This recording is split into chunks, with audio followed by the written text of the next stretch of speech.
Jumpa lagi dengan saya Muhammad Iman Fatur Rahman di channel YouTube FPF Tutorial. Oke, kali ini saya akan bahas mengenai Galbay 3 tahun akan didatangi oleh DC pinjol dari pihak ketiga ya.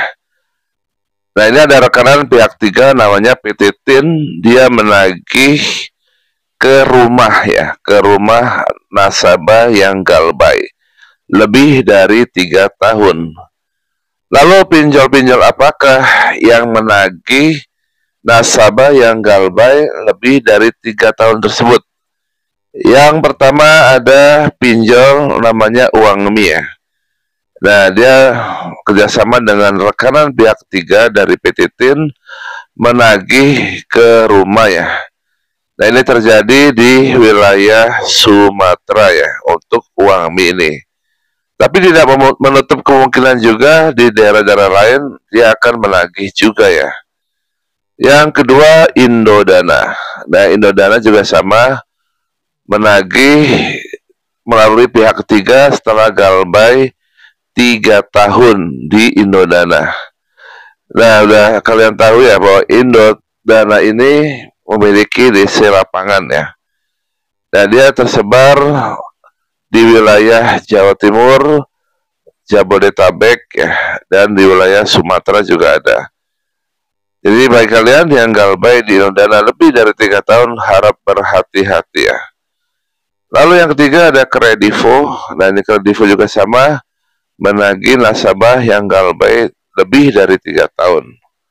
Yang keempat ada Aku Laku juga sama menagih nasabah yang Galbay lebih dari 3 tahun ya. Terus ada Pinjam Yuk.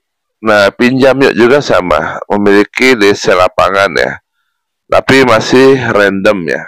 Beda dengan Indodana, Kredivo, dan Aku Laku ya, itu hampir menyeluruh. Tapi yang paling banyak adalah Aku Laku dan Kredivo. Terus yang berikutnya yang menagih lebih dari 3 tahun melalui pihak ketiga PT Tin ini, yaitu ada Pundi. Tapi ada Pundi ini masih random ya, masih jarang DC lapangannya, hanya untuk daerah-daerah tertentu saja. Lalu yang berikutnya ketujuh ada Cairin. Cairin juga sama, sudah ada DC lapangan, datang menagih untuk yang Galbay di atas 3 tahun ya, tapi melalui pihak ketiga. Dan yang terakhir yaitu Singa ID. Nah, Singa ID juga sama melalui pihak tiga menagih ke rumah-rumah kalian ya. Nah, Bang, gimana kok katanya kalau udah di atas 90 hari sudah masuk dalam slik OJK, sedangkan ini masih proses penagihan. Nah, ya makanya pinjol ini nggak konsisten.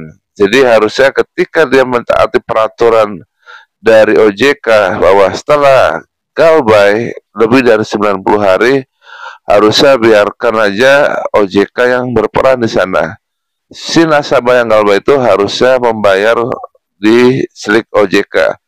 Jadi pinjol tinggal melaporkan saja ke OJK ya. Jadi jangan melibatkan pihak ketiga seharusnya. Tapi yang namanya pinjol sudah tahu sendiri ya. Jadi pengen untung. Jadi misalkan pihak ketiga dibayar berapa, nah dia dapat lebihan banyak gitu ketika menagih di lapangan. Oke, itu aja informasi dari saya. Semoga bermanfaat. Jangan lupa klik subscribe, like, dan bagikan video ini jika video ini dirasakan bermanfaat. Oke, see you next video. Assalamualaikum warahmatullahi wabarakatuh.